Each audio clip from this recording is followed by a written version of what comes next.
Welcome to Bilal forex academy. अगर आप channel पर नए हैं तो वीडियो को लाइक करें, शेयर करें, चैनल को सब्सक्राइब करें और बेल आइकॉन को ज़रूर प्रेस करें। शुक्रिया। इसमें डेली बेसिस पे आपको ना अच्छी ट्रेड्स मिल जाती है, 2 भी मिल जाती हैं, कभी 3 भी मिल जाती है, कभी 5 भी मिल जाती है। वो गोल्ड के ऊपर है, लेकिन हम अगर एक ट्रेड भी डेली करते हैं तो हमें माशाल्लाह अच्छा प्रॉफिट हो जाता है। तो इसलिए हम गोल्ड को ज़्यादा प्रेफ़र करते हैं और गोल्ड को मैं ही ज़्यादा जो मैं पढ़ाता हूँ, गोल्ड को ही पढ़ाता हूँ। ठीक है? अच्छा, क्योंकि हम इस मार्केट में हमें इन करेंसियों से या गोल्ड से कोई लेना-देना नहीं है। हमें लेना देना है प्रॉफिट से। अब वो प्रॉफिट आपको अगर कभी यूरो यूएसडी में ट्रेड अच्छी मिले आप करें, यूएसडी जेपीवाई में मिले करें, जीबीपी यूएसडी में मिले जरूर करें, न्यूजीलैंड यूएसडी में मिले उसमें करें, एयूडी यूएसडी में मिले, जिस पेयर में आपको अच्छी ट्रेड मिल रही है आपको करनी है। ठीक है, लेकिन मुझे ज्यादा अच्छी ट्रेड मिलती है गोल्ड में, तो मैं गोल्ड में ज्यादा करता हूँ, क्योंकि मेरे लिए मैटर ही नहीं करता कि मैं किस पेयर को देख रहा हूँ, मेरे लिए मैटर करता है मुझे प्रॉफिट कहाँ से मिल रहा है, मैं प्रॉफिट करने आया। ठीक हो गया। सो ये इस तरीके से पेयर्स होते हैं, इस तरीके से ट्रेड होती है। अच्छा जी, अब हम आ जाते हैं जी अपने अगले टॉपिक पे। अगला जो हमारा टॉपिक है जी वो है सेशंस। सेशंस क्या होता है? देखिए, मार्केट में कभी भी ऐसा नहीं होता कि 24 घंटे कोई दुकान चलती रहे। हर दुकान के, हर बिजनेस के चलने का एक टाइम होता है ना। और फिर उस टाइम में भी कुछ ऐसे टाइम होते हैं, कुछ ऐसे आवर्स होते हैं जिसमें वो बिजनेस पीक पे चलता है, यानी उसमें बहुत रश लगा होता है। मिसाल के तौर पे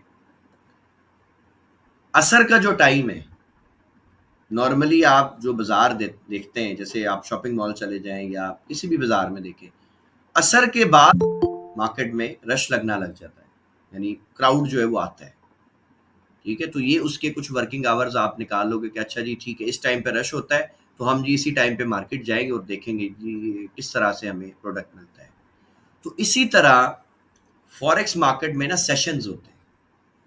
ठीक है, सेशंस को अब हम देखते हैं, सेशन क्या क्या चीज़ें।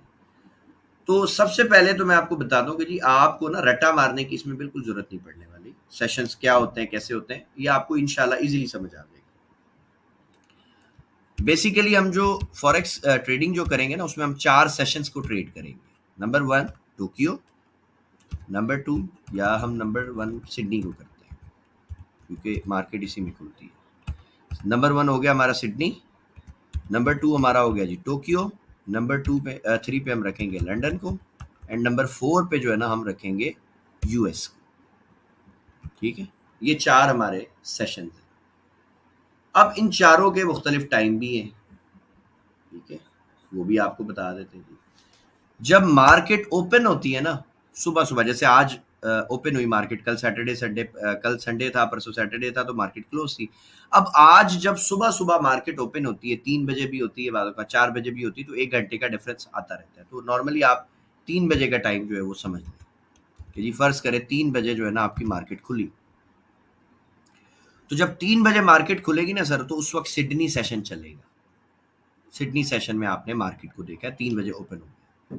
ठीक है, उसके बाद सेकंड जो आपका सेशन है वो टोक्यो सेशन है। टोक्यो सेशन आपका कौन सा सेशन होता है जी? इसको टोक्यो को ना आप एक और नाम से भी जानते हैं, इसको लोग एशियन सेशन भी कहते हैं, क्योंकि टोक्यो जो जापान है वो आपके एशिया में आता है, तो एशियन सेशन भी आप कहते हैं। अब इसमें आप समझ लें कि जी ये पाकिस्तानी जब 9 या 10 बजते हैं ना, तो आपका टोक्यो सेशन शुरू हो जाता है। आप इसको 10 बजे के हिसाब से देख लो। ठीक है, कि जी पाकिस्तान में जब 10 बजते हैं या 9 बजते हुए, 9 बजे भी आप कंसीडर कर सकते हो। बेसिकली आप समझ लें कि 9-10 बजे आपका एशियन सेशन जो है ना वो ओपन हो गया।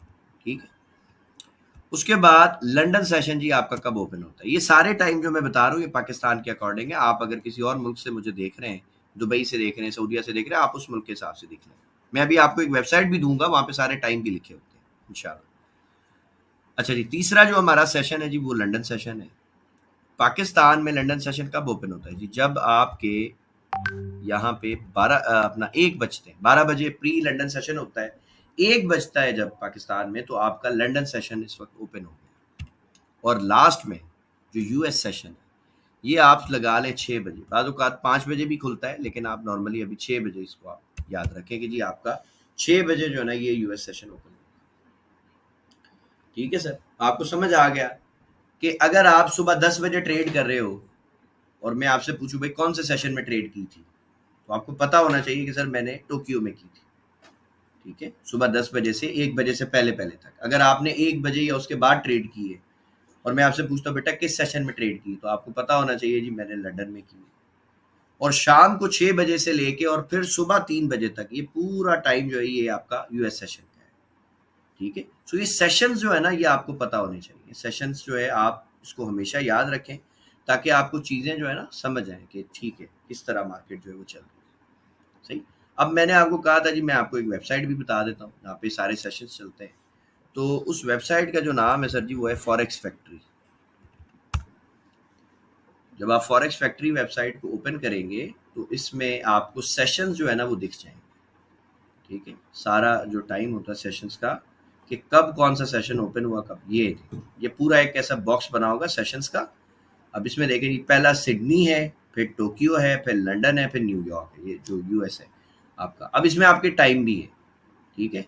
अब जैसे ये बता रहा है कि जी 23 में जो है ना सिडनी सेशन बंद होने वाला है, क्योंकि सिडनी आपका सुबह खुला, फिर ये इसका क्लोजिंग टाइम आ गया, ये ओपनिंग टाइम है, ये क्लोजिंग टाइम है, ये ओपनिंग टाइम है सेशंस की, ये क्लोजिंग टाइम है, ये ओपनिंग टाइम है, ये क्लोजिंग टाइम है।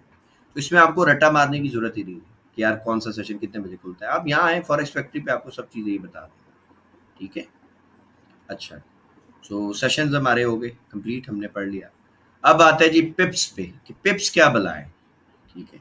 सो पिप्स के लिए मैं आपको सिंपल एक टूल बता देता हूँ जिसमें आपको कभी भी इंशाल्लाह कोई परेशानी इतनी नहीं आने वाली कि पिप्स क्या चीज़ होती है, किस तरह हम इसको काउंट करते हैं। फर्ज करें ये कैंडल है एक, ठीक है, ये एक बड़ी कैंडल है। अब आप देखना चाहते हो कि यार ये कितने पिप्स की है, कितनी बड़ी कैंडल है, ये कितने डॉलर्स की है, ये कितने पिप्स की है। तो आप अगर इसको कंपेयर करें, ये एक टूल है आपका ट्रेडिंग व्यू में, मेजर्स कहते हैं इसको, ठीक है। आप जैसे ही इस पर क्लिक करेंगे ना तो ये आप आगे, अब आपने यहाँ पे लेफ्ट क्लिक दबाना है स्टार्टिंग पॉइंट पे और अपने माउस को ऊपर ले जाएं, और ये इसने जी आपके लिए सारा जो है ना काम कर दिया। इसने आपको बताया कि जी ये जो कैंडल है ये $22 और तकरीबन 775 सेंट की है, ठीक है, समझ गए। अच्छा, उसके बाद ये आपको बता रहा है कि जी कितना परसेंट है जी ये इसका, तो ये 0.61% है, ये आपके काम की चीज़ नहीं है। अब ये लास्ट में जी आपके पिप्स आ गए। पिप्स ये आपको बता रहा है कि जी ये तकरीबन 2277 पिप्स की कैंडल है, यानी $1 को अगर आप देखें तो उसमें 100 पिप बन गए आपके। अब ये 22 को इसने बेसिकली किया कैसे, 100 से मल्टीप्लाई किया है, तो जी ये आपका इसने पिप्स निकाल दिया। तो $1 में 100 पिप है, ठीक है, ट्रेडिंग व्यू के अकॉर्डिंग ये इसका फार्मूला है। कुछ लोग कहते हैं जी 10 पिप होते हैं, कुछ कहते हैं जी 100 होते हैं, कुछ कहते हैं 10 होते हैं। तो बेसिकली आप इस फार्मूले पे आ जाओ भाई, ये इसमें लिखा हो, ठीक है। अब अगर गलत है तो ट्रेडिंग व्यू गलत है जी, हमारा सिस्टम इसके हिसाब से चल रहा है। सही हो गया। ये $22 की कैंडल थी, इसने पिप्स में किया, इसको 100 से मल्टीप्लाई कर दिया, तो ये 2277 हो गया, ठीक है। तो ये पिप्स को कैलकुलेट करने का सिंपल और इजीएस्ट फार्मूला है, इसमें आपको कोई टेंशन लेने की जरूरत नहीं है, कोई दिमाग लगाने की जरूरत नहीं है, ठीक है। अब मिसाल है, अगर मैंने ये पूरी एक कैंडल था, ये तो एक कैंडल थी ना, मैं चाहता हूँ जी यहाँ तो रिपीट कीजिएगा, ये कैसे फार्मूला अप्लाई किया आपने? ये फार्मूला मैंने नहीं अप्लाई किया, ट्रेडिंग व्यू का है। ट्रेडिंग व्यू का ये फार्मूला है, ये क्या करता है, मिसाल ये कैंडल को मैंने मेजर किया ना, ये एक कैंडल को मैंने नापा, तो ये कह रहा है जी $21 की ये कैंडल है, ठीक है। लेकिन जब इसके पिप्स ये निकाल के देगा तो ये इसको 100 से मल्टीप्लाई कर देगा, तो 21 मल्टीप्लाई बाय 100 ये हो गया 2124 पिप्स। जैसे $1 है उसको 100 से मल्टीप्लाई कर दे, वो 100 पिप बन जाएगा, सिंपल ये फार्मूला। अच्छा जी, अब ये तो एक कैंडल हमने की ना, मैं चाहता हूँ जी मैं यहाँ से लेके यहाँ तक पूरा इसको मेजर करूँ कि ये पूरी कितने डॉलर की वेव है और कितने पिप्स हैं। तो ये इनिशियल पॉइंट पे मैं माउस का लेफ्ट क्लिक करूंगा और ये मैं इसको यहाँ ले जाऊंगा। अब ये देख लें जी, ये पहले थी, ये पूरी वेव जो है ना यहाँ से यहाँ तक ये है $94 की, ठीक है, पूरी वेव। पिप्स कितने हैं जी, तो ये इसने 100 से मल्टीप्लाई करके बता दिया जी, $9441 41 पिप्स ये इसने निकाल के दे दिया। अब ये आपको सिर्फ ये नहीं बताता, ये देखें आपको कैंडल्स भी बता रहा है, ये इस पूरी रेंज में 72 बार्स हैं, 72 कैंडल्स हैं, ये भी इसने बता दिया। उसके बाद एक और चीज भी ये बताता है कि जी ये यहाँ से लेके यहाँ तक का जो सफर है वो कितने टाइम में इसने तय किया है। वो कितने टाइम में तय किया जी, इसने 5 दिन और 3 घंटे में तय किया, सही है। और ये जो वॉल्यूम है ये अभी आपके काम का नहीं है, इसको आप बेशक इग्नोर कर दें। जैसे ये परसेंटेज आपके काम का नहीं, इसको इग्नोर करना है, इसको भी आपने इग्नोर करना है। ये डॉलर्स आपके काम के हैं, पिप्स आपके काम का है। एक रेंज में आप गिनना चाहते हो भाई कितनी कैंडलें थी, वो आप गिन सकते हो, और कितने दिन में ये वेव लगी वो आप यहाँ से इस टूल की मदद से, मेजर टूल की मदद से ये सब आप इजीली कर सकते हो। ठीक है, इसमें कोई टेंशन वाली बात नहीं है। अच्छा जी, उसके बाद अब हम देखते हैं जी हमारा लॉट साइज क्या होता है। ये सबसे इंपॉर्टेंट टॉपिक है, तो जरा इस पे आप ध्यान दीजिए। सबसे इंपॉर्टेंट टॉपिक है क्योंकि ये आपके अकाउंट की जिंदगी भी है और मौत भी है। ठीक है, इसको जरा फोकस होके आपने देखना। सबसे जो छोटा लॉट होता है ना, उसको हम कहते हैं जी 0.01 का, सबसे छोटा है। ठीक है, इससे छोटा कोई लॉट नहीं है। लेकिन ये लॉट साइज है क्या, इसको अभी पहले समझते हैं ना, फिर उसके बाद हम देखेंगे इसको। मिसाल के तौर पे आप अगर कोई प्रोडक्ट खरीदने चाहते हैं तो उसको नापने के लिए, मेजर करने के लिए कोई स्केल यूज होता है, मेजरिंग स्केल जिसको हम कहते हैं। मिसाल के तौर पे अगर मैं अंडे खरीदने गया हूं तो मैं ये तो नहीं कह सकता ना कि यार मुझे 1 किलो अंडे दे दो, ये तो नहीं कहूंगा, या मुझे 5 लीटर अंडे दे दो। नहीं, उसका एक स्केल है, वो डजन है। वो डजन में कैलकुलेट होगा जी, मुझे 1 डजन चाहिए, 2 डजन चाहिए, 5 डजन चाहिए, 10 डजन चाहिए, उसमें आता है।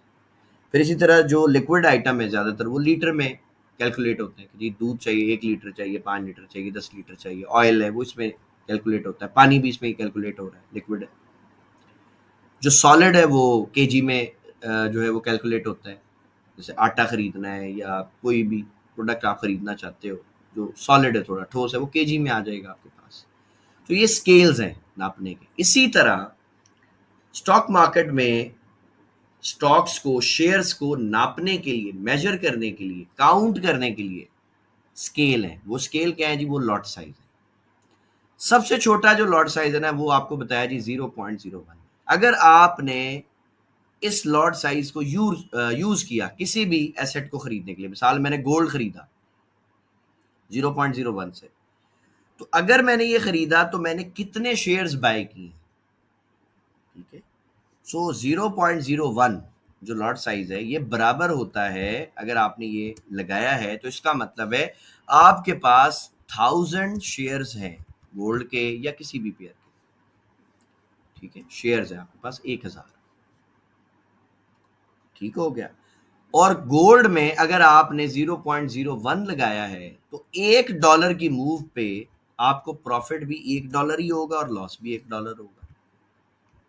मिसाल के तौर पे गोल्ड की प्राइस थी, फर्ज करें 3500, मैंने 0.01 का लॉट साइज बाय कर लिया।